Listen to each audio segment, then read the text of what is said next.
تمہاری قبر جنت کے باغوں میں سے ایک باغ ہے یا جہنم کے گڑھوں میں سے ایک گڑھا؟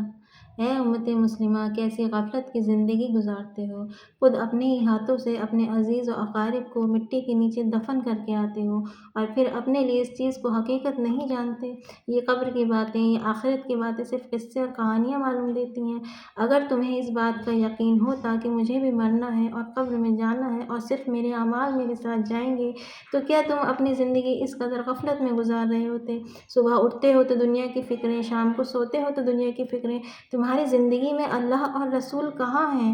کہاں ہے ہماری زندگیوں میں اللہ اور رسول؟ آخر ہمارا ایمان اتنا کمزور ہو گیا ہے کہ ابلیس آ کر ہمارے کان میں کچھ بھی کہتا ہے اور ہم اس کا ہاتھ تھام کر اس کے راستے پر چل پڑتے ہیں۔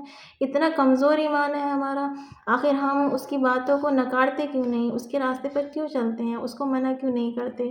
کیوں نہیں سوچتے کہ ہم اس دنیا کے لیے نہیں بلکہ آخرت کے لیے پیدا کیے گئے ہیں؟ ابھی وقت ہے، ابھی موت نہیں آئی ہے۔ جس وقت موت آئے گی تو ایک پل کا بھی وقت نہیں ملے گا۔